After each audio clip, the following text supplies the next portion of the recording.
Hello and welcome to this week's episode of Wisdom in the Best Books and Films, where we find bite-sized nuggets of truth and use them to become better people. I'm Jake Bear, the host, and this week we are going to be doing our final short story that is Arthurian in nature or inspiration. I'm going to actually go through and read a short story about the Scarlet Pimpernel, who is, I think, very Arthurian. He's a kind of a knight in shining armor that saves the day and comes in. He's also potentially the first superhero type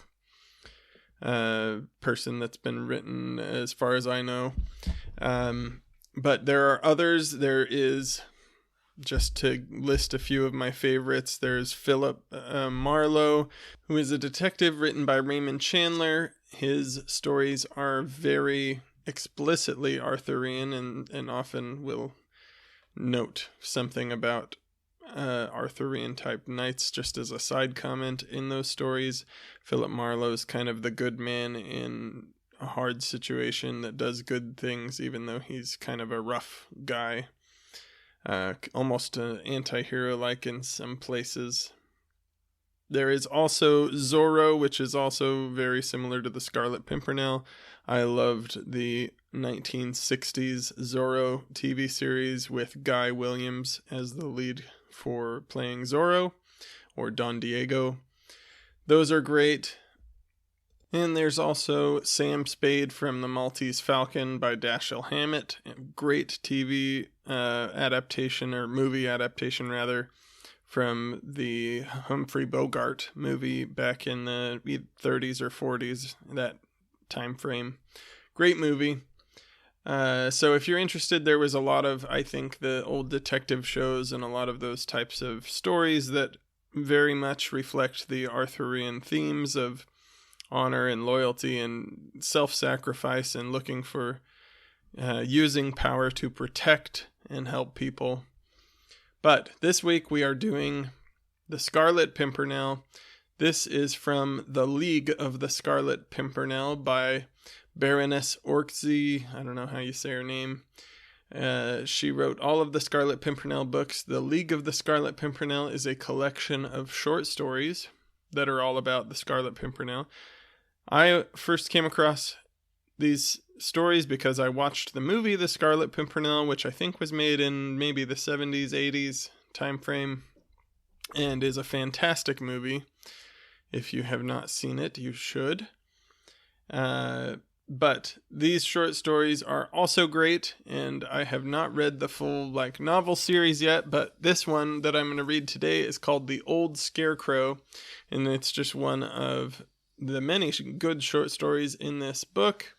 So I will put a link to the Project Gutenberg PDF if you want to go and find that and read it. Go ahead and look in the show notes. A lot of these stories are really fun, really good. You can think of this guy as the original Zorro or a great kind of remake, the first masked vigilante kind of hero in disguise. As usual, if you enjoy the show, please share it with friends, share it with family. I appreciate everybody who shares the show and helps it to grow and reach a bigger audience. So thank you to those of you who share. This is The Old Scarecrow by Baroness Orczy. Nobody in the quartier could quite recollect when it was that the new public letter writer first set up in business at the angle formed by the Quai des Augustins and the Rue Dauphine. That's the Street Dauphine and the Quai des Augustins. Immediately facing the Pont Neuf, which is a bridge. Pont means bridge. But there he certainly was on the 28th day of February, 1793, when Agnès, with eyes swollen with tears, a market basket on her arm, and a look of dreary despair on her young face, turned that selfsame angle on her way to the Pont Neuf, and nearly fell over the rickety construction which sheltered him and his stock in trade. "Oh mon Dieu," which means, "Oh my God. Citizen Lépine, I had no idea you were here," she exclaimed as soon as she had recovered her balance. "Nor I, citizeness. That I should have the pleasure of seeing you this morning," he retorted. "But you were always at the other corner of the Pont Neuf," she argued. "So I was," he replied, "so I was. But I thought I would like a change. The Faubourg Saint-Michel appealed to me. Most of my clients come to me from this side of the river, and all those on the other side seem to know how to read and write." "I was just going over to see you," she remarked. "You, citizeness?" he exclaimed in unfeigned surprise. "What should secure a poor public writer the honor of—" "Hush, in God's name!" broke in the girl quickly, as she cast a rapid, furtive glance up and down the quay and the narrow streets which converged at this angle. She was dressed in the humblest and poorest of clothes. Her skimpy shawl round her shoulders could scarce protect her against the cold of this cruel winter's morning. Her hair was entirely hidden beneath a frilled and starched cap, and her feet were encased in coarse worsted stockings and sabots, which is a word for shoes in French, sabot. But her hands were delicate and fine, and her face had that nobility of feature and look of patient resignation in the midst of overwhelming sorrow which proclaimed a lofty refinement both of soul and of mind. The old letter-writer was surveying the pathetic young figure before him through his huge horn-rimmed spectacles, and she smiled on him through her fast-gathering tears. He used to have his pitch at the angle of the Pont Neuf, and whenever Agnès had walked past it, she had nodded to him and bidden him good morrow. He had at times done little commissions for her and gone on errands when she needed a messenger. Today, in the midst of her despair, she had suddenly thought of him, and that rumor credited him with certain knowledge which she would give her all to possess. She had sallied forth this morning with the express purpose of speaking with him, but now, suddenly, she felt afraid, and stood looking at him for a moment or two, hesitating, wondering if she dared tell him. One never knew these days into what terrible pitfall an ill-considered word might lead one. A scarecrow he was, that old public letter-writer, more like a great gaunt bird than a human being, with those spectacles of his and his long, very sparse, very lanky fringe of a beard, which fell from his cheeks and chin and down his chest for all the world like a crumpled gray bib. He was wrapped from head to foot in a caped coat, which had once been green in color, but was now of many hues not usually seen in rainbows. He wore his coat all buttoned down the front, like a dressing gown, and below the hem there peeped out a pair of very large feet encased in boots which had never been a pair. He sat upon a rickety, straw-bottomed chair, under an improvised awning, which was made up of 4 poles and a bit of sacking. He had a table in front of him, a table partially and very insecurely propped up by a bundle of old papers and books, since no 2 of its 4 legs were completely whole. And on the table there was a necklace bottle half filled with ink, a few sheets of paper, and a couple of quill pens. The young girl's hesitation had indeed not lasted more than a few seconds.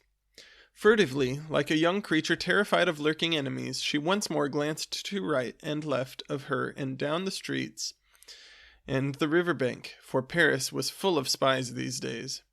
Human bloodhounds ready for a few sous to sell their fellow creatures' lives. Sous is money. It was middle morning now, and a few passers-by were hurrying along, wrapped to the nose in mufflers, for the weather was bitterly cold. Agnès waited until there was no one in sight, then she leaned forward over the table and whispered under her breath, "They say, citizen, that you alone in Paris know about the whereabouts of the English milord, of him who is called the Scarlet Pimpernel." "Hush!" said the old man quickly, for just at that moment 2 men had gone by, in ragged coats and torn breeches, who had leered at Agnès and her neat cap and skirt as they passed. Now they had turned the angle of the street, and the old man too sank his voice to a whisper. "I know nothing of any Englishman," he muttered. "Yes, you do," she rejoined insistently. "When poor Antoine Carré was somewhere in hiding and threatened with his arrest, and his mother dared not to write him, lest her letter be intercepted, she spoke to you about the English milord. And the English milord found Antoine Carré, and took him and his mother safely out of France. Madame Carré is my godmother. I saw her the very night when she went to meet the English milord at his commands. I know all that happened then. I know that you were the intermediary." "And if I was," he muttered sullenly as he fiddled with his pen and paper, "maybe I've had cause to regret it. For a week after that Carré episode, I dared not show my face in the streets of Paris. For nigh on a fortnight, I dared not ply my trade. I have only just ventured again to set up in business. I am not going to risk my old neck again in a hurry." "It is a matter of life and death," urged Agnès, as once more the tears rushed to her pleading eyes and the look of misery settled again upon her face. "Your life, citizeness?" queried the old man, "or that of citizen deputy Fabrice?"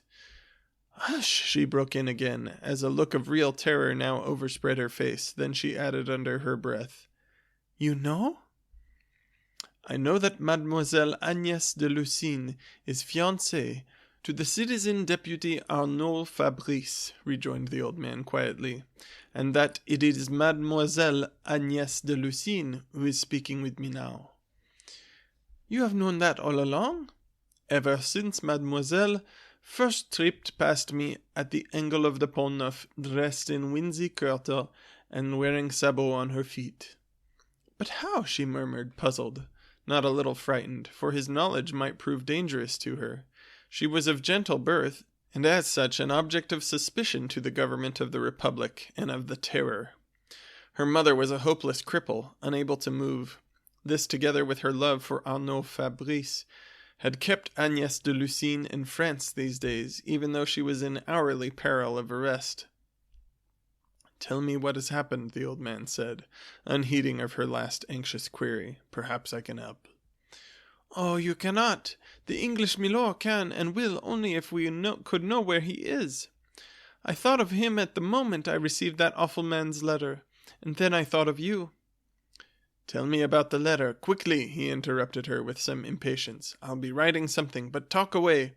I shall hear every word, but for God's sake be as brief as you can." He drew some paper nearer to him and dipped his pen in the ink. He appeared to be writing under her dictation. Thin, flaky snow had begun to fall and settled in a smooth white carpet upon the frozen ground, and the footsteps of the passers-by sounded muffled as they hurried along. Only the lapping of the water of the sluggish river close by broke the absolute stillness of the air. Agnès de Lucines' pale face looked ethereal in this framework of white, which covered her shoulders and the shawl crossed over her bosom. Only her eyes, dark, appealing, filled with a glow of immeasurable despair, appeared tensely human and alive. "I had a letter this morning," she whispered, speaking very rapidly, "from citizen Herriot, that awful man. You know him?" "Yes, yes. He used to be valet in the service of Deputy Fabrice. Now he too is a member of the National Assembly. He is arrogant and cruel and vile. He hates Arnaud Fabrice, and he professes himself passionately in love with me." "Yes, yes," murmured the old man, "but the letter?" "It came this morning. In it he says that he has in his possession a number of old letters, documents, and manuscripts, which are quite enough to send Deputy Fabrice to the guillotine. He threatens to place all those papers before the Committee of Public Safety unless I—" She paused, and a deep blush, partly of shame, partly of wrath, suffused her pale cheeks. "Unless you accept his grimy hand in marriage," concluded the man dryly. Her eyes gave him answer. With pathetic insistence she tried now to glean a ray of hope from the old Scarecrow's inscrutable face. But he was bending over his writing. His fingers were blue with cold. His great shoulders were stooping to his task. "Citizen," she pleaded. "Hush," he muttered. "No more now. The very snowflakes of this place are made up of whispers that may reach those bloodhounds yet. The English milord shall know of this. He will send you a message if he thinks fit." "Citizen?" "Not another word, in God's name. Pay me 5 sous for the letter, and I pray heaven that you have not been watched." She shivered, and drew her shawl closer round her shoulders. Then she counted out 5 sous with elaborate care, and laid them out upon the table. The old man took up the coins. He blew into his fingers, which looked paralyzed with the cold. The snow lay over everything now. The rough awning had not protected him or his wares. Agnès turned to go, the last she saw of him as she went up the Rue Dauphine, was one broad shoulder still bending over the table and clad in the shabby caped coat, all covered with snow like an old Santa Claus. Chapter 2. It was half an hour before noon, and Citizen Deputy Herriot was preparing to go out to the small tavern round the corner where he habitually took his déjeuner, lunch.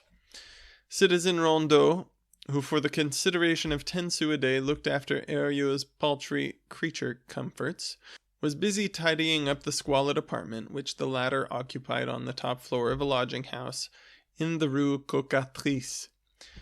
This apartment consisted of 3 rooms leading out of one another. Firstly, there was a dark and narrow antechamber wherein slept the aforesaid citizen servant. Then came a sitting room, sparsely furnished with a few chairs, a center table, and an iron stove. And finally, there was the bedroom, wherein the most conspicuous object was a large oak chest, clamped with wide iron hinges, and a massive writing desk. The bed and a very primitive washstand were in an alcove at the farther end of the room, and partially hidden by a tapestry curtain. At exactly 7:30 that morning, there came a peremptory knock at the door of the antechamber, and as Rondeau was busy in the bedroom, Herriot went himself to see who his unexpected visitor might be. On the landing outside stood an extraordinary-looking individual, more like a tall and animated scarecrow than a man, who in a tremulous voice asked if he might speak with Citizen Herriot. "That is my name," said the deputy gruffly. "What do you want?" He would have liked to slam the door in the old scarecrow's face, but the latter, with the boldness which sometimes besets the timid, had already stepped into the antechamber and was now quietly sauntering through the next room into the one beyond. Herriot, being a representative of the people, and a social democrat of the most advanced type, was supposed to be accessible to everyone who desired speech with him. Though muttering sundry curses, he thought it best not to go against his usual practice, and after a moment's hesitation he followed his unwelcome visitor. The latter was in the sitting-room by this time. He had drawn a chair close to the table, and sat down with the air of one who has a perfect right to be where he is. As soon as Herriot entered, he said placidly, "I would desire to speak alone with the citizen deputy." And Herriot, after another slight hesitation, ordered Rondeau to close the bedroom door. "Keep your ears open in case I call," he added significantly. "You are cautious, citizen," merely remarked the visitor with a smile. To this Herriot vouchsafed no reply. He, too, drew a chair forward and sat opposite his visitor. Then he asked abruptly, "Your name and quality?" "My name is Lepine, at your service," said the old man, "and by profession I write letters at the rate of 5 sous or so, according to length, for those who are not able to do it for themselves." "Your business with me?" queried Herriot curtly. "To offer you 2,000 francs for the letters which you stole from Deputy Fabrice when you were his valet," replied Lepine with perfect calm.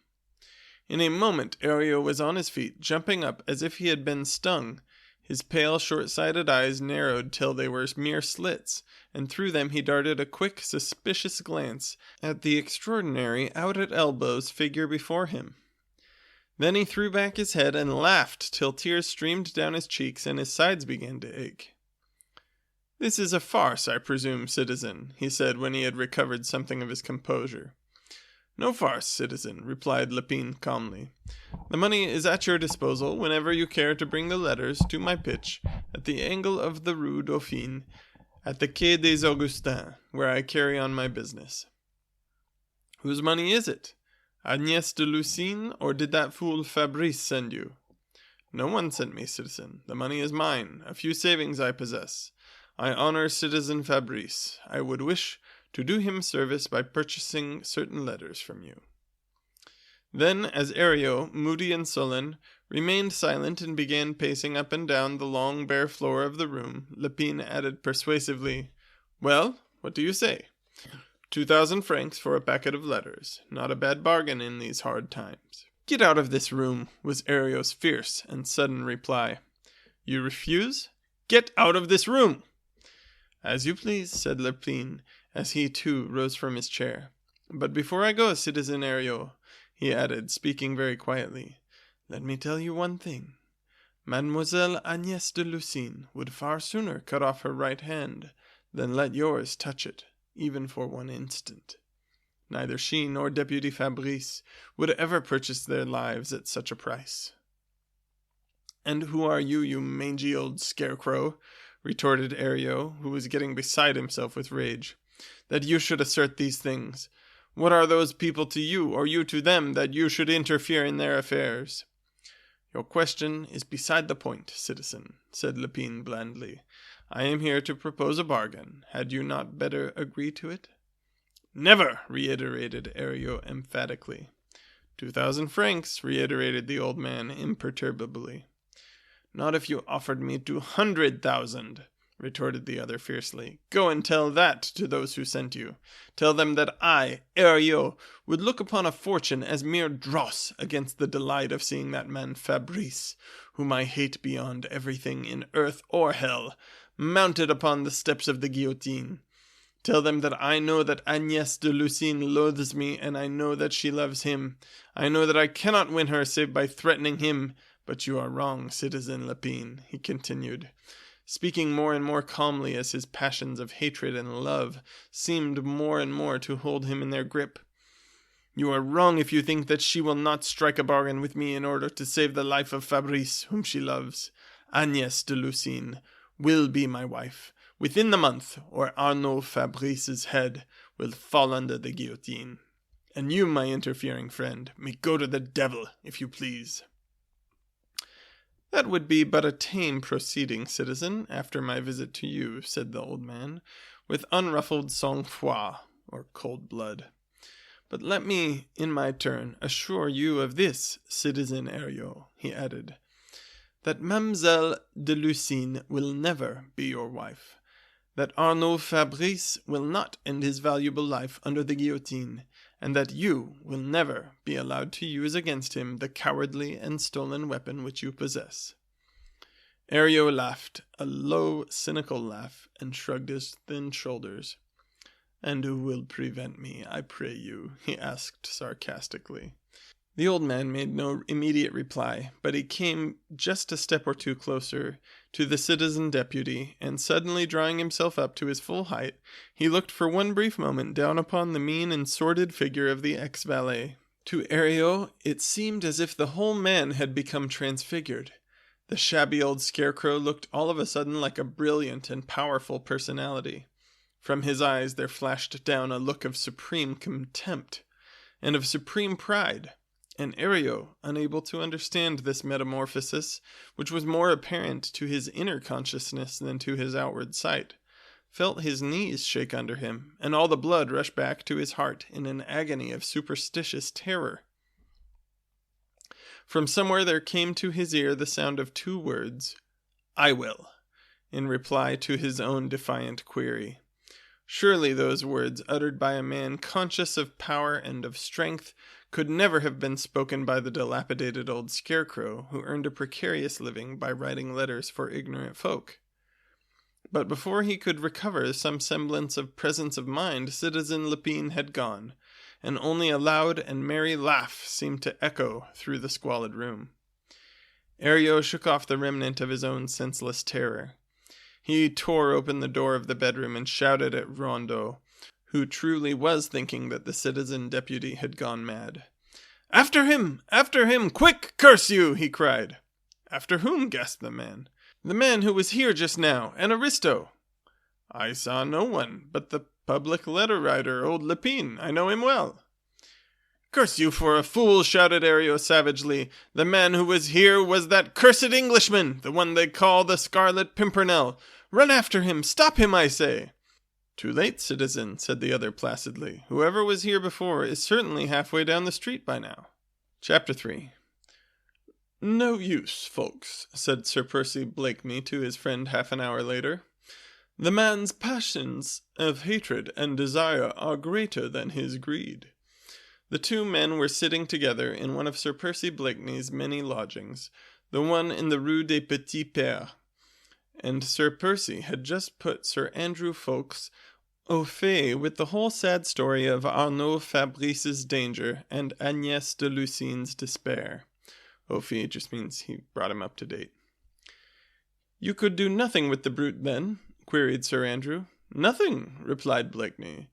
He refuses all bribes, and violence would not have helped me, for what I wanted was not to knock him down, but to get hold of the letters. Well, after all, he might have sold you the letters and then denounced Fabrice just the same. No, without actual proofs he could not do that. I'll know Fabrice is not a man against whom a mere denunciation would suffice. He has the grudging respect of every faction in the National Assembly. Nothing but irrefutable proof would prevail against him, and bring him to the guillotine. Why not get Fabrice and Mademoiselle de Lucines safely over to England? Fabrice would not come. He is not of the stuff that émigrés are made of. He is not an aristocrat. He is a republican by conviction, and a damned honest one at that. He would scorn to run away, and Agnès de Lucines would not go without him. Then what can we do? Filch those letters from that honest brute, said Blakeney calmly.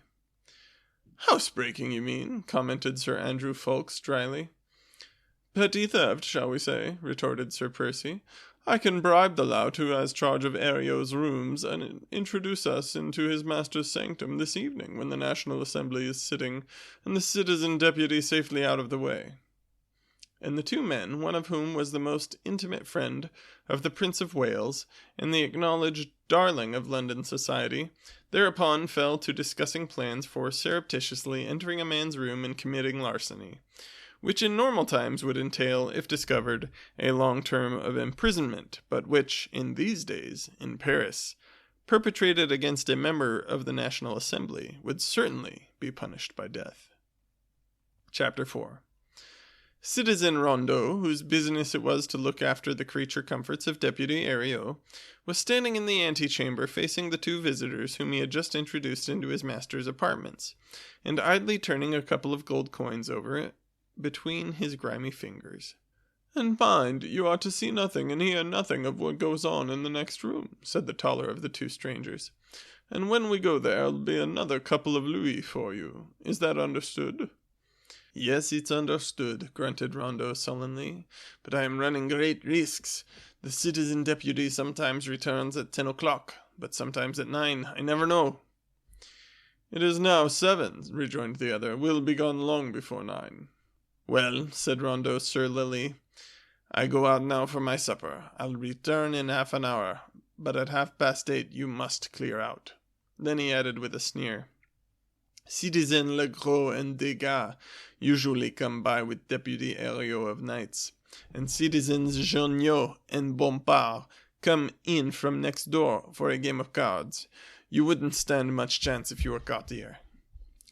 Not with you to back up so formidable a quintet of stalwarts, assented the tall visitor gaily, but we won't trouble about that just now. We have a couple of hours before us in which to do all that we want. So au revoir, friend Rondeau. 2 more louis for your complaisance, remember, when we have accomplished our purpose.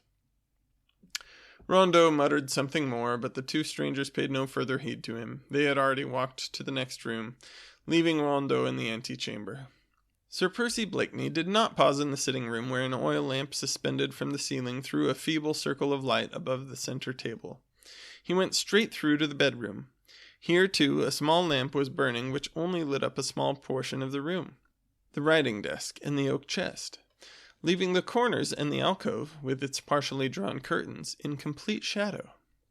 Blakeney pointed to the oak chest and to the desk. You tackle the chest, Ffoulkes, and I will go for the desk, he said quietly, as soon as he had taken a rapid survey of the room. You have your tools? Ffoulkes nodded, and anon in this squalid room, ill-lit, ill-ventilated, barely furnished, was presented one of the most curious spectacles of these strange and troubled times. 2 English gentlemen, acknowledged dandies of London drawing-rooms, busy picking locks and filing hinges, like any common house thieves. Neither of them spoke, and a strange hush fell over the room, a hush only broken by the click of metal against metal, and the deep breathing of the 2 men bending to their task. Sir Andrew Ffoulkes was working with a file on the padlocks of the oak chest, and Sir Percy Blakeney with a bunch of skeleton keys, was opening the drawers of the writing desk. These, when finally opened, revealed nothing of any importance, but when anon Sir Andrew was able to lift the lid of the oak chest, he disclosed an innumerable quantity of papers and documents tied up in neat bundles, docketed and piled up in rows and tiers to the very top of the chest. "Quick to work, folks," said Blakeney, as in response to his friend's call, he drew a chair forward and, seating himself beside the chest, started on the task of looking through the hundreds of bundles which lay before him. "It will take us all our time to look through these." Together the two men set to work, methodically and quietly, piling up on the floor beside them the bundles of papers which they had already examined, and delving into the oak chest for others. No sound was heard save the crackling of crisp paper, and an occasional ejaculation from either of them when they came upon some proof or other of Herriot's propensity for blackmail. "Agnès de Lucine is not the only one whom this brute is terrorizing," murmured Blakeney once between his teeth.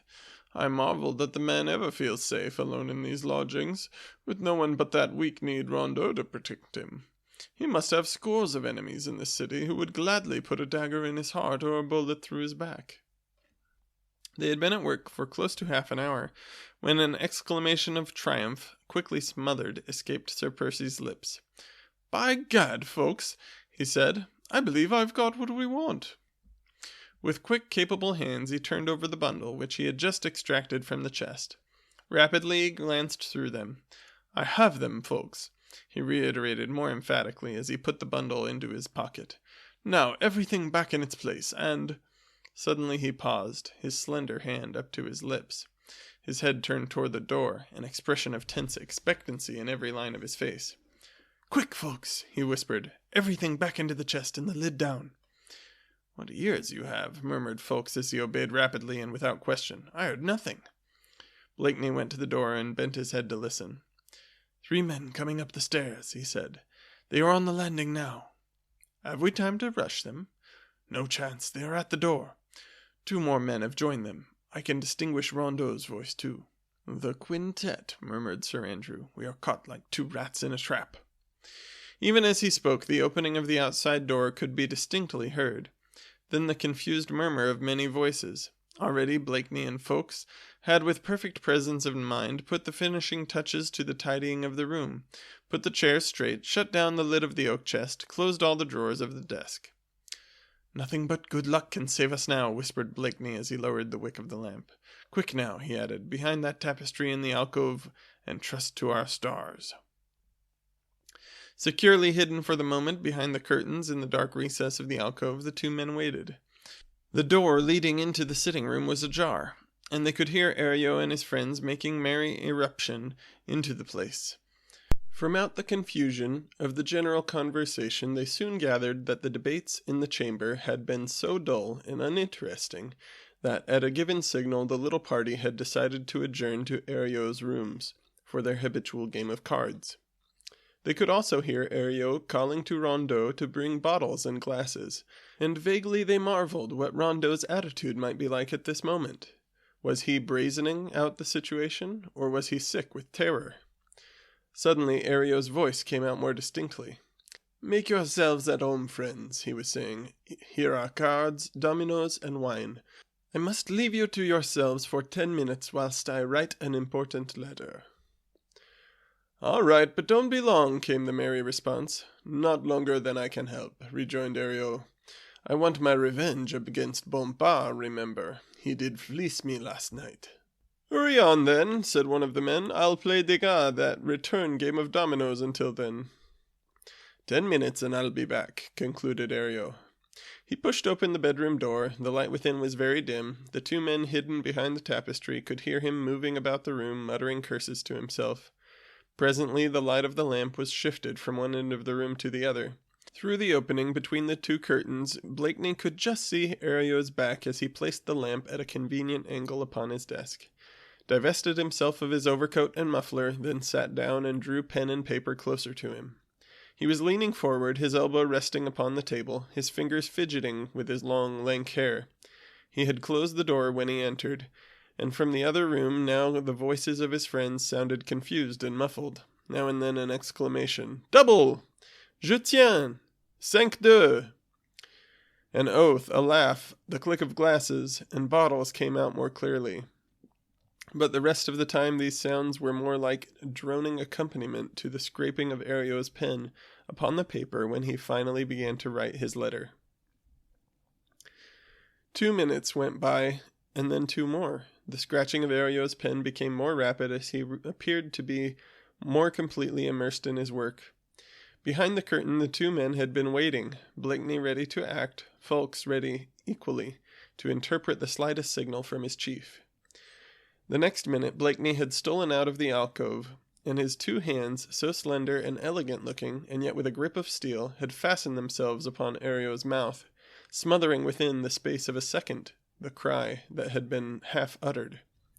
Fawkes was ready to complete the work of rendering the man helpless. One handkerchief made an efficient gag, another tied the ankles securely. Ario's own coat sleeves supplied the handcuffs, and the blankets off the bed tied around his legs rendered him powerless to move. Then the 2 men lifted this inert mass on the bed, and Fawkes whispered anxiously, "Now, what next?" Ario's overcoat, hat, and muffler lay upon a chair. Sir Percy, placing a warning finger upon his lips, quickly divested himself of his own coat, slipped that of Ario on, twisted the muffler round his neck, hunched up his shoulders, murmuring, "Now for a bit of luck." Once more lowered the light of the lamp, and then went to the door. "Rondeau!" he called. "Rondeau!" And Sir Percy himself was surprised at the marvellous way in which he had caught the very inflection of Ario's voice. "Eh, Rondeau!" came from one of the players at the table. "The citizen deputy is calling you." They were all sitting round the table, 2 men intent upon their game of dominoes, and the other 2 watching with equal intentness. Rondeau came shuffling out of the antechamber. His face, by the dim light of the oil lamp, looked jaundiced with fear. "Rondeau, you fool, where are you?" called Blakeney once again. The next moment Rondeau had entered the room. No need for a signal or an order this time. Fawkes knew by instinct what his chief's bold scheme would mean to them both if it succeeded. He retired into the darkest corner of the room as Rondeau shuffled across to the writing desk. It was all done in a moment.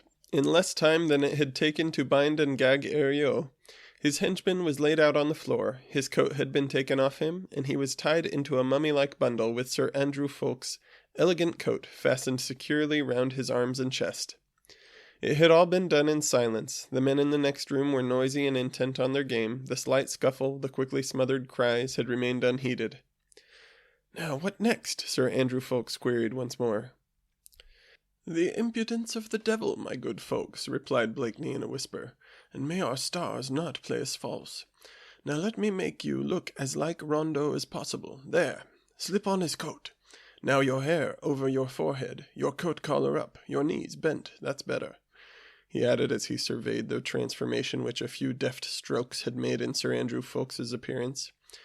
"Now all you have to do is shuffle across the room. Here's your prototype's handkerchief. Of dubious cleanliness, it is true, but it will serve. Blow your nose as you cross the room, it will hide your face. They'll not heed you. Keep in the shadows, and God guard you. I'll follow in a moment or 2, but don't wait for me." He opened the door, and before Sir Andrew could protest, his chief had pushed him out into the room where the 4 men were still intent on their game.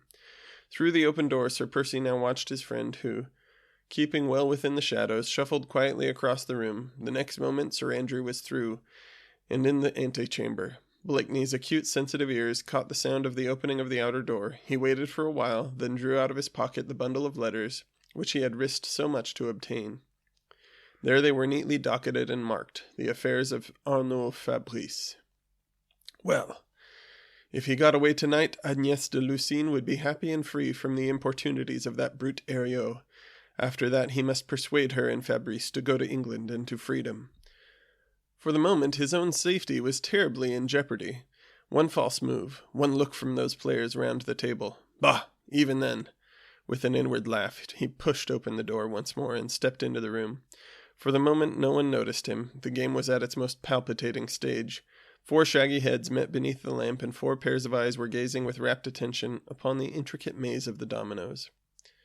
Blakeney walked quietly across the room. He was just midway and on a level with the center table when a voice was suddenly raised from that tense group beneath the lamp. "Is it thou, friend Ario?" Then one of the men looked up and stared, and another did likewise, and exclaimed, "It is not Ario!" In a moment all was confusion, but confusion was the very essence of those hairbreadth escapes and desperate adventures which were as the breath of his nostrils to the Scarlet Pimpernel.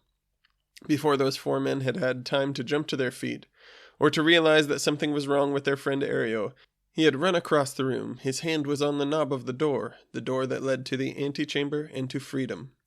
Bompard, Degas, Junot, Le Gros were at his heels, but he tore open the door, bounded across the threshold, and slammed it to with such a vigorous bang that those on the other side were brought to a momentary halt.